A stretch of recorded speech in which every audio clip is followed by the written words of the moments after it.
Welcome to Stories from the Shadows, haunted tales from the golden age of ghost stories and supernatural fiction. I'm Mardell, and today's story is How Fear Departed from the Long Gallery by E.F. Benson. Church Peveril is a house so beset and frequented by spectres, both visible and audible, that none of the family which it shelters under its acre and a half of green copper roofs take psychical phenomena with any seriousness.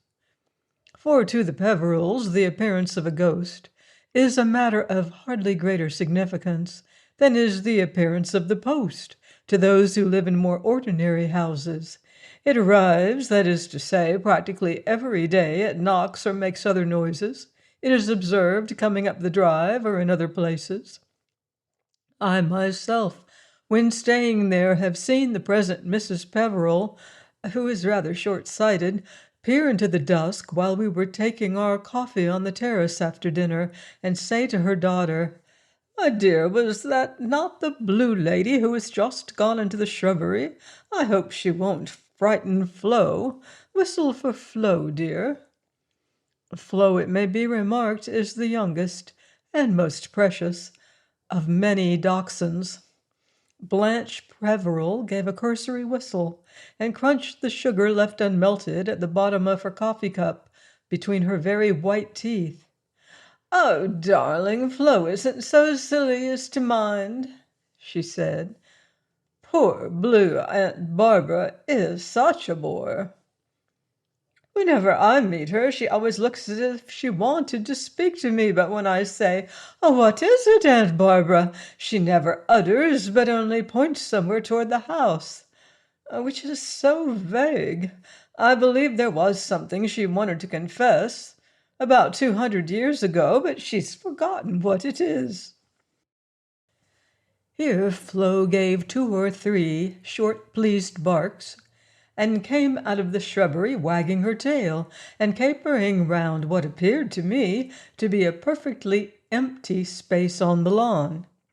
"There, Flo has made friends with her," said Mrs. Peveril. "I wonder why she dresses in that very stupid shade of blue." From this it may be gathered that even with regard to psychical phenomena, there is some truth in the proverb that speaks of familiarity, but the Peverils do not exactly treat their ghosts with contempt, since most of that delightful family never despised anybody, except such people as avowedly did not care for hunting or shooting or golf or skating.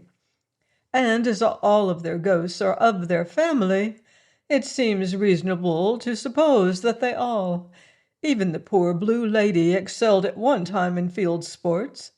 So far, then, they harbor no such unkindness or contempt, but only pity. Of one Peveril, indeed, who broke his neck in vainly attempting to ride up the main staircase on a thoroughbred mare, after some monstrous and violent deed in the back garden, they are very fond, and Blanche comes downstairs in the morning with an eye unusually bright when she can announce that Master Anthony was very loud last night.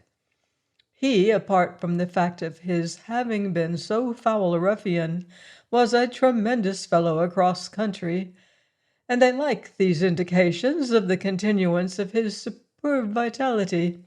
In fact, it is supposed to be a compliment, when you go to stay at Church Peveril, to be assigned a bedroom which is frequented by defunct members of the family. It means that you are worthy to look on the august and villainous dead, and you will find yourself shown into some vaulted or tapestried chamber, without benefit of electric light, and are told that great-great-grandmamma Bridget occasionally has vague business by the fireplace, but it is better not to talk to her, and that you will hear Master Anthony awfully well if he attempts the front staircase any time before morning. There you are left for your night's repose, and having quakingly undressed, began reluctantly to put out your candles. It is draughty in these great chambers, and the solemn tapestry swings and bellows and subsides, and the firelight dances on the forms of huntsmen and warriors and stern pursuits. Then you climb into your bed, a bed so huge that you feel as if the desert of Sahara was spread for you, and pray like the mariners who sailed with St. Paul for day. And all the time you are aware that Freddie and Harry and Blanche and possibly even Mrs. Peveril are quite capable of dressing up and making disquieting tappings outside your door, so that when you open it some inconjecturable horror confronts you. For myself, I stick steadily to the assertion that I have an obscure valvular disease of the heart, and so sleep undisturbed in the new wing of the house, where Aunt Barbara and great-great-grandmamma Bridget and Master Anthony never penetrate. I forget the details of great-great-grandmamma Bridget, but she certainly cut the throat of some distant relation before she disemboweled herself with the axe that had been used at Agincourt. Before that she had led a very sultry life, crammed with amazing incident. But there is one ghost at Church Peveril at which the family never laugh, in which they feel no friendly and amused interest, and of which they only speak just as much as is necessary for the safety of their guests. More properly, it should be described as two ghosts, for the haunt in question is that of two very young children who were twins. These not without reason the family take very seriously indeed. The story of them, as told me by Mrs. Peveril, is as follows. In the year 1602, the same being the last of Queen Elizabeth's reign, a certain Dick Peveril was greatly in favor at court. He was brother to Master Joseph Peveril, the owner of the family house and lands, who 2 years previously, at the respectable age of 74, became father of twin boys, firstborn of his progeny. It is known that the royal and ancient virgin had said to handsome Dick, who was nearly 40 years his brother's junior, "'Tis pity that you are not master of Church Peveril." And these words probably suggested to him a sinister design. Be that as it may, handsome Dick, who very adequately sustained the family reputation for wickedness, set off to ride down to Yorkshire, and found that very conveniently his brother Joseph had just been seized with an apoplexy, which appeared to be the result of a continued spell of hot weather, combined with the necessity of quenching his thirst with an augmented amount of sack. And it actually died while handsome Dick, with God knows what thoughts in his mind, was journeying northwards. Thus it came about that he arrived at Church Peveril just in time for his brother's funeral. It was with great propriety that he attended the obsequies, and returned to spend a sympathetic day or two of mourning with his widowed sister-in-law, who was but a faint-hearted dame, little fit to be mated with such hawks as these. On the second night of his stay, he did that which the Peverils regret to this day. He entered the room where the twins slept with their nurse, and quietly strangled the latter as she slept. Then he took the twins and put them into the fire which warms the long gallery. The weather, which up to the day of Joseph's death had been so hot, had changed suddenly to bitter cold, and the fire was heaped high with burning logs and was exultant with flame. In the core of this conflagration he struck out a cremation chamber, and into that he threw the two children, stamping them down with his riding boots. They could just walk, but they could not walk out of that ardent place. It is said that he laughed as he added more logs. Thus he became master of Church Peveril. The crime was never brought home to him, but he lived no longer than a year in enjoyment of his blood-stained inheritance. When he lay a-dying, he made his confession to the priest who attended him. But his spirit struggled forth from its fleshly coil before absolution could be given him. On that very night, there began in Church Peveril the haunting which to this day is but seldom spoken of by the family, and then only in low tones and with serious mien. For only an hour or two after Handsome Dick's death, one of the servants passing the door of the long gallery heard from within peals of the loud laughter so jovial and yet so sinister, which he had thought would never be heard in that house again. In a moment of that cold courage which is so nearly akin to mortal terror, he opened the door and entered, expecting to see he knew not what manifestation of him who lay dead in the room below. Instead, he saw two little white-robed figures toddling towards him hand in hand across the moonlit floor. The watchers in the room below ran upstairs, startled by the crash of his fallen body, and found him lying in the grip of some dread convulsion. Just before morning he regained consciousness and told his tale. Then, pointing with trembling and ash-gray finger towards the door, he screamed aloud and so fell back dead. During the next 50 years, this strange and terrible legend of the twin babies became fixed and consolidated. Their appearance, luckily for those who inhabit the house, was exceedingly rare, and during these years they only seem to have been seen 4 or 5 times. On each occasion they appeared at night, between sunset and sunrise, always in the same long gallery, and always as 2 toddling children scarcely able to walk.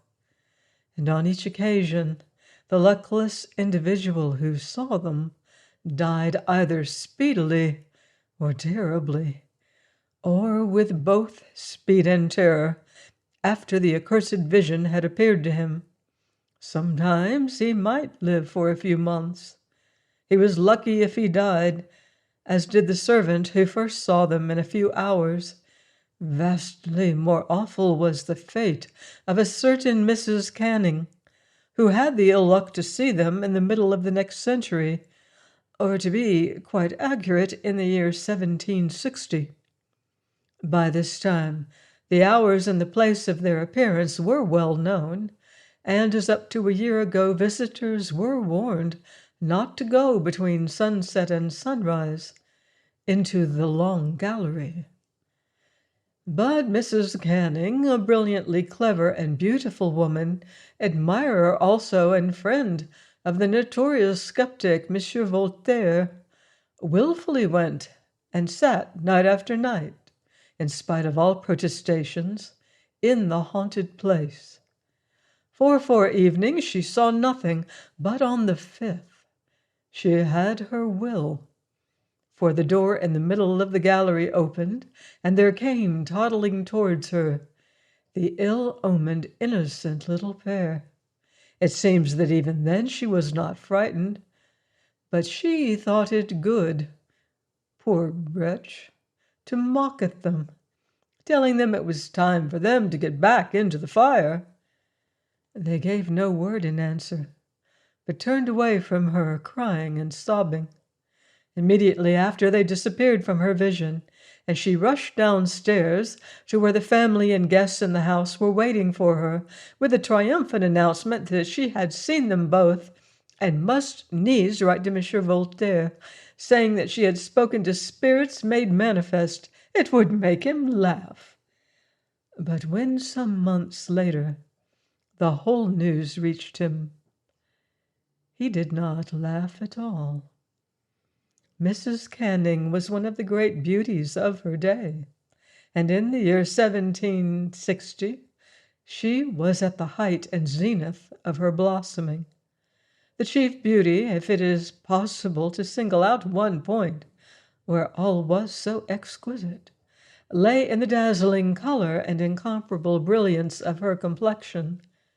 She was now just 30 years of age, but in spite of the excesses of her life, retained the snow and roses of girlhood, and she courted the bright light of day which other women shunned, for it but showed to great advantage the splendor of her skin.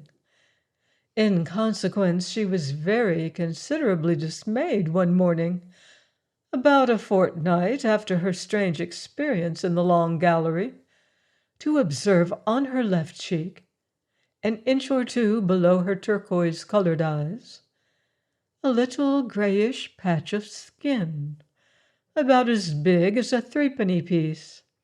It was in vain that she applied her accustomed washes and unguents. Vain, too, were the arts of her Fargese and of her medical adviser. For a week she kept herself secluded, martyring herself with solitude and unaccustomed physics, and for a result, at the end of the week, she had no amelioration to comfort herself with. Instead, this woeful gray patch had doubled itself in size. Thereafter, the nameless disease, whatever it was, developed in new and terrible ways. From the center of the discolored place, there sprouted forth little lichen-like tendrils of greenish gray, and another patch appeared on her lower lip.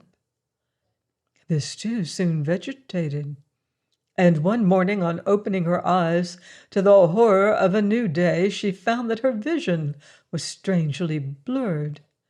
She sprang to her looking-glass, and what she saw caused her to shriek aloud with horror. From under her upper eyelid, a fresh growth had sprung up mushroom-like in the night, and its filaments extended downwards, screening the pupil of her eye.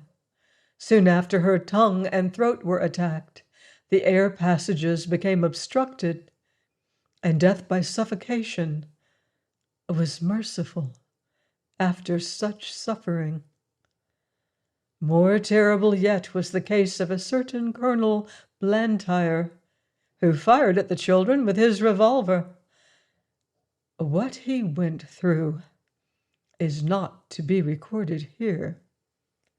It is this haunting, then, that the Peverills take quite seriously, and every guest on his arrival in the house is told that the long gallery must not be entered after nightfall on any pretext whatever. By day, however, it is a delightful room and intrinsically merits description, apart from the fact that the due understanding of its geography is necessary for the account that here follows. It is full 80 feet in length, and is lit by a row of 6 tall windows looking over the gardens at the back of the house. A door communicates with the landing at the top of the main staircase, and about halfway down the gallery, in the wall facing the windows, is another door communicating with the back staircase and servants' quarters. And thus the gallery forms a constant place of passage for them in going to the rooms on the first landing.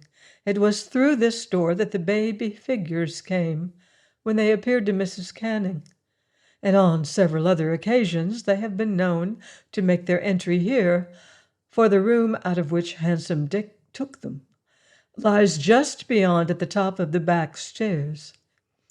Further on again in the gallery is the fireplace, into which he thrust them, and at the far end a large bow window looks straight down the avenue. Above this fireplace there hangs with grim significance a portrait of Handsome Dick, in the insolent beauty of early manhood attributed to Holbein, and a dozen other portraits of great merit face the windows.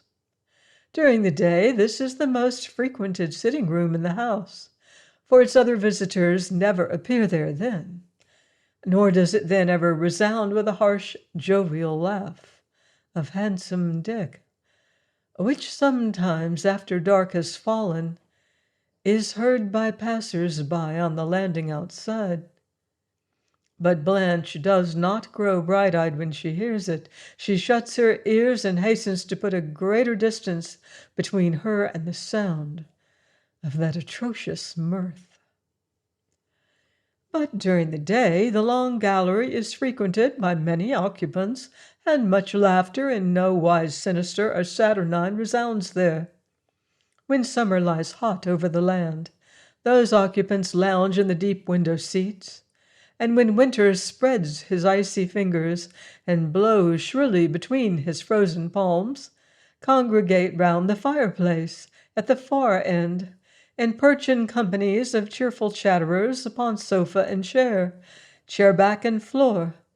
Often have I sat there on long August evenings, up till dressing time, but never have I been there when someone has seemed disposed to linger over late, without hearing the warning, "It is close on to sunset, shall we go?" Later on in the shorter autumn days, they often have tea laid there, and sometimes it has happened that, even while merriment was most uproarious, Mrs. Peveril has suddenly looked out of the window and said, "My dears, it is getting so late. Let us finish our nonsense downstairs in the hall."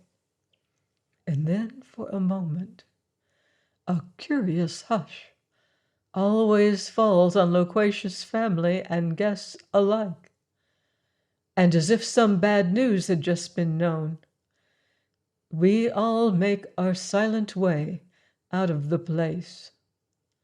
But the spirits of the Peverils, of the living ones, that is to say, are the most mercurial imaginable, and the blight which the thought of handsome Dick and his doings casts over them passes away again with amazing rapidity.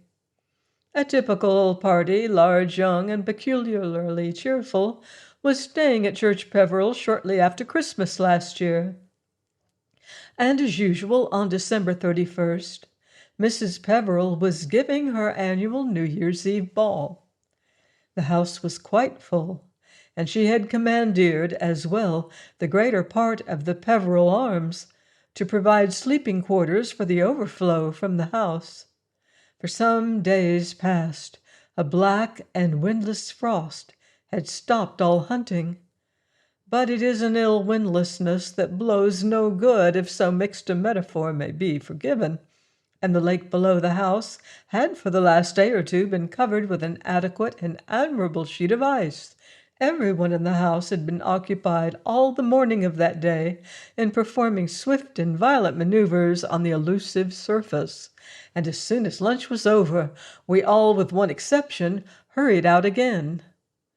This one exception was Madge Dalrymple, who had had the misfortune to fall rather badly earlier in the day, but hoped, by resting her injured knee, instead of joining the skaters again, to be able to dance that evening.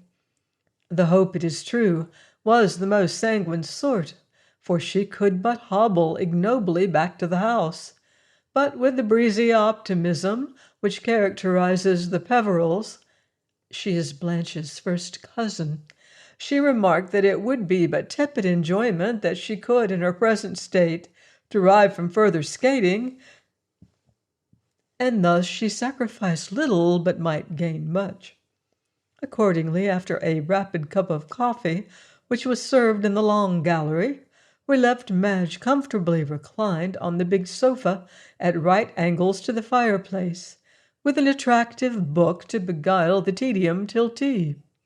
Being of the family, she knew all about handsome Dick and the babies, and the fate of Mrs. Canning and Colonel Blantyre, but as we went out I heard Blanche say to her, "Don't run it too fine, dear," and Madge had replied, "No, I'll go away before sunset."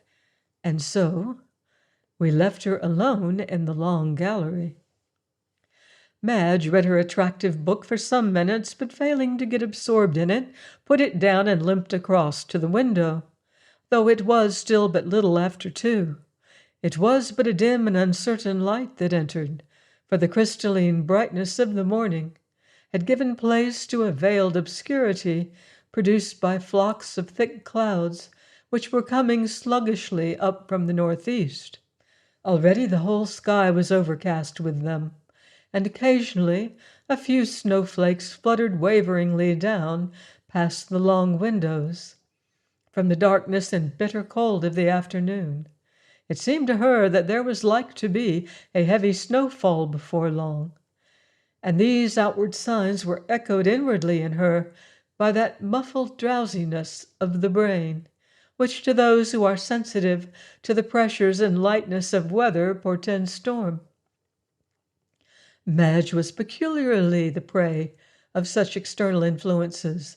To her, a brisk morning gave an ineffable brightness and briskness of spirit, and correspondingly the approach of heavy weather produced a somnolence and sensation that both drowsed and depressed her. It was in such mood as this that she limped back again to the sofa beside the log fire. The whole house was comfortably heated by water pipes, and though the fire of logs and peat, an adorable mixture, had been allowed to burn low, the room was very warm. Idly she watched the dwindling flames, not opening her book again, but lying on the sofa with face towards the fireplace, intending drowsily and not immediately to go to her own room and spend the hours until the return of the skaters made gaiety in the house again, in writing 1 or 2 neglected letters. Still drowsily, she began thinking over what she had to communicate. One letter several days overdue should go to her mother, who was immensely interested in the psychical affairs of the family. She would tell her how Master Anthony had been prodigiously active on the staircase a night or 2 ago, and how the Blue Lady, regardless of the severity of the weather, had been seen by Mrs. Peveril that morning strolling about. It was rather interesting. The Blue Lady had gone down the Laurel Walk and had been seen by her to enter the stables, where at the moment Freddie Peveril was inspecting the frost-bound hunters. Identically then a sudden panic had spread through the stables, and the horses had whinnied and kicked and shied and sweated. Of the fatal twins nothing had been seen for many years past, but as her mother knew, the Peverils never used the long gallery after dark. Then for a moment she sat up, remembering that she was in the long gallery now. But it was still but a little after 2:30, and if she went to her room in half an hour, she would have ample time to write this and another letter before tea. Till then she would read her book. But she found she had left it on the window-sill, and it seemed scarcely worth while to get it. She felt exceedingly drowsy. The sofa where she lay had been lately recovered, in a grayish-green shade of velvet, somewhat the color of lichen. It was a very thick, soft texture, and she luxuriously stretched her arms out, one on each side of her body, and pressed her fingers into the nap. How horrible that story of Mrs. Canning was! The growth on her face was the color of lichen. And then, without further transition or blurring of thought, Madge fell asleep. She dreamed that she awoke and found herself exactly where she had gone to sleep, and in exactly the same attitude. The flames from the logs had burned up again and leapt on the walls, fitfully illuminating the picture of handsome Dick above the fireplace. In her dream she knew exactly what she had done today, and for what reason she was lying here now, instead of being out with the rest of the skaters. She remembered also, still dreaming, that she was going to write a letter or 2 before tea, and prepared to get up in order to go to her room. As she half rose, she caught sight of her own arms, lying out on each side of her on the gray velvet sofa. But she could not see where her hands ended and where the gray velvet began. Her fingers seemed to have melted into the stuff. She could see her wrists quite clearly, and a blue vein on the backs of her hands, and here and there a knuckle. Then, in her dream, she remembered the last thought which had been in her mind before she fell asleep, namely the growth of the lichen-colored vegetation on the face and the eyes and the throat of Mrs. Canning. At that thought, the strangling terror of real nightmare began. She knew that she was being transformed into this gray stuff, and she was absolutely unable to move. Soon the gray would spread up her arms and over her feet. When they came in from skating, they would find here nothing but a huge misshapen cushion of lichen-colored velvet. And that would be she. The horror grew more acute, and then by a violent effort she shook herself free of the clutches of this very evil dream, and she awoke. For a minute or two she lay there, conscious only of the tremendous relief at finding herself awake. She felt again with her fingers the pleasant touch of the velvet, and drew them backwards and forwards, assuring herself that she was not, as her dream had suggested, melting into grayness and softness. But she was still, in spite of the violence of her awakening, very sleepy, and lay there till, looking down, she was aware that she could not see her hands at all. It was very nearly dark. At that moment a sudden flicker of flame came from the dying fire, and a flare of burning gas from the peat flooded the room. The portrait of handsome Dick looked evilly down on her, and her hands were visible again. And then a panic worse than the panic of her dreams seized her. Daylight had altogether faded, and she knew that she was alone, in the dark, in the terrible gallery. This panic was of the nature of nightmare, for she felt unable to move for terror, but it was worse than nightmare because she knew she was awake. And then the full cause of this frozen fear dawned on her. She knew with a certainty of absolute conviction that she was about to see the twin babies. She felt a sudden moisture break out onto her face, and within her mouth her tongue and throat went suddenly dry, and she felt her tongue grate along the inner surface of her teeth.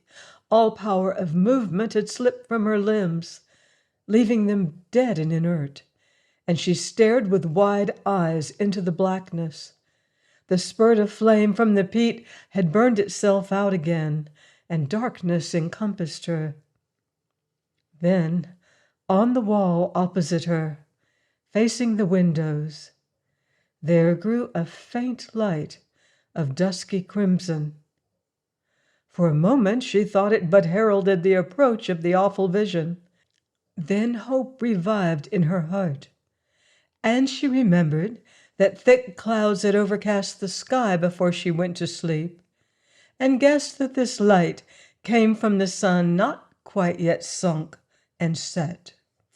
This sudden revival of hope gave her the necessary stimulus, and she sprang off the sofa where she lay. She looked out of the window and saw the dull glow on the horizon. But before she could take a step forward, it was obscured again. A tiny sparkle of light came from the hearth, which did no more than illuminate the tiles of the fireplace, and snow falling heavily tapped at the window panes. There was neither light nor sound except these.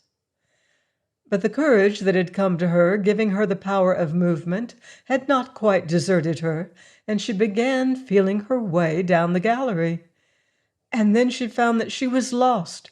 She stumbled against a chair, and recovering herself, stumbled against another. Then a table barred her way, and turning swiftly aside, she found herself up against the back of a sofa. Once more she turned and saw the dim gleam of the firelight on the side opposite to that on which she expected it. In her blind gropings, she must have reversed her direction. But which way was she to go now? She seemed blocked in by furniture, and all the time insistent and imminent was the fact that the two innocent, terrible ghosts were about to appear to her. Then she began to pray. "Lighten our darkness, O Lord," she said to herself. But she could not remember how the prayer continued, and she had sore need of it. There was something about the perils of the night. All this time she felt about her with groping, fluttering hands. The fire glimmer, which should have been on her left, was on her right again. Therefore she must turn herself round again. "Lighten our darkness," she whispered. Then aloud she repeated, "Lighten our darkness." She stumbled up against a screen and could not remember the existence of any such screen. Hastily she felt beside it with blind hands and touched something soft and velvety. Was it the sofa on which she had lain? If so, where was the head of it? It had a head and a back and feet. It was like a person all covered with gray lichen. Then she lost her head completely. All that remained to her was to pray. She was lost, lost in this awful place where no one came in the dark except the babies that cried, and she heard her voice rising from whisper to speech and speech to scream. She shrieked out the holy words. She yelled them as if blaspheming as she groped among tables and chairs and the pleasant things of ordinary life, which had become so terrible. Then came a sudden and awful answer to her screamed prayer. Once more a pocket of inflammable gas in the peat of the hearth was reached by the smoldering embers, and the room started into light. She saw the evil eyes of handsome Dick. She saw the little ghostly snowflakes falling thickly outside. And she saw where she was, just opposite the door through which the terrible twins made their entrance. Then the flame went out again and left her in blackness once more. But she had gained something, for she had her geography now. The center of the room was bare of furniture, and one swift dart would take her to the door of the landing above the main staircase and into safety. In that gleam she had been able to see the handle of the door, bright brass, luminous like a star. She would go straight for it. It was but a matter of a few seconds now. She took a long breath, partly of relief, partly to satisfy the demands of her galloping heart. But the breath was only half taken when she was stricken once more into the immobility of nightmare. There came a little whisper. It was no more than that, from the door opposite which she stood, and through which the twin babies entered. It was not quite dark outside it, for she could see that the door was opening. And there stood in the opening two little white figures side by side. They came towards her slowly, shufflingly. She could not see face or form at all distinctly, but the two little white figures were advancing. She knew them to be the ghosts of terror, innocent of the awful doom they were bound to bring, even as she was innocent.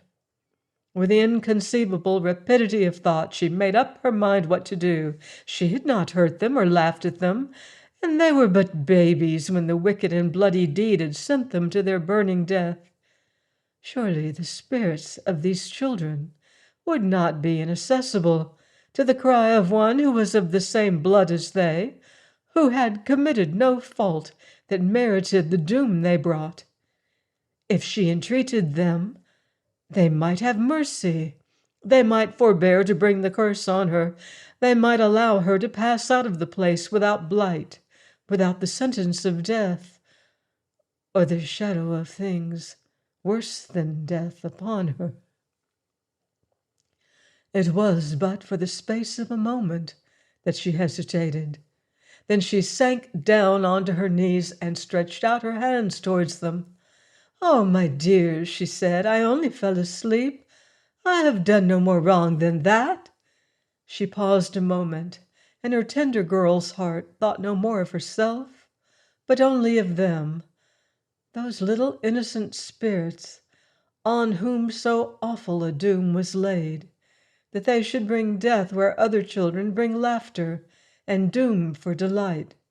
But all those who had seen them before had dreaded and feared them, or had mocked at them. Then, as the enlightenment of pity dawned upon her, her fear fell from her, like the wrinkled sheath that holds the sweet folded buds of spring.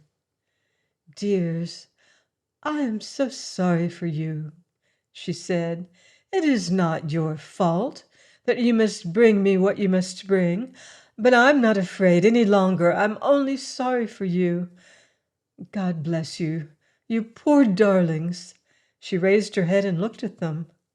Though it was so dark, she could now see their faces, and though all was dim and wavering, like the light of pale flames shaken by a draught, but the faces were not miserable or fierce. They smiled at her with shy little baby smiles. As she looked, they grew faint, fading slowly away, like wreaths of vapor in frosty air. Madge did not at once move when they had vanished, for instead of fear, there was wrapped round her a wonderful sense of peace, so happy and serene that she would not willingly stir, and so perhaps disturb it. But before long she got up, and feeling her way, but without any sense of nightmare pressing her on, or frenzy or fear to spur her, she went out of the long gallery, to find Blanche just coming up the stairs, whistling and swinging her skates. "How's the leg, dear?" she asked. "You're not limping any more." Till that moment Madge had not thought of it. "I think it must be all right," she said. "I had forgotten it, anyhow. Blanche, dear, you won't be frightened for me, will you? But I have seen the twins." For a moment Blanche's face whitened with terror. "What?" she said in a whisper. "Yes, I saw them just now, but they were kind. They smiled at me, and I was so sorry for them. And somehow I am sure I have nothing to fear." It seems that Madge was right, for nothing has come to touch her. Something, her attitude to them, we must suppose, her pity, her sympathy, touched and dissolved and annihilated the curse. Indeed, I was at Church Peveril only last week. Arriving there after dark, just as I passed the gallery door, Blanche came out. "Oh, there you are," she said. "I've just been seeing the twins. They look too sweet, and stopped nearly 10 minutes. Let us have tea at once." Join me next time for more haunted tales of the unseen and the unknown on Stories from the Shadows. Until then, I wouldn't blame you if you leave the lights on.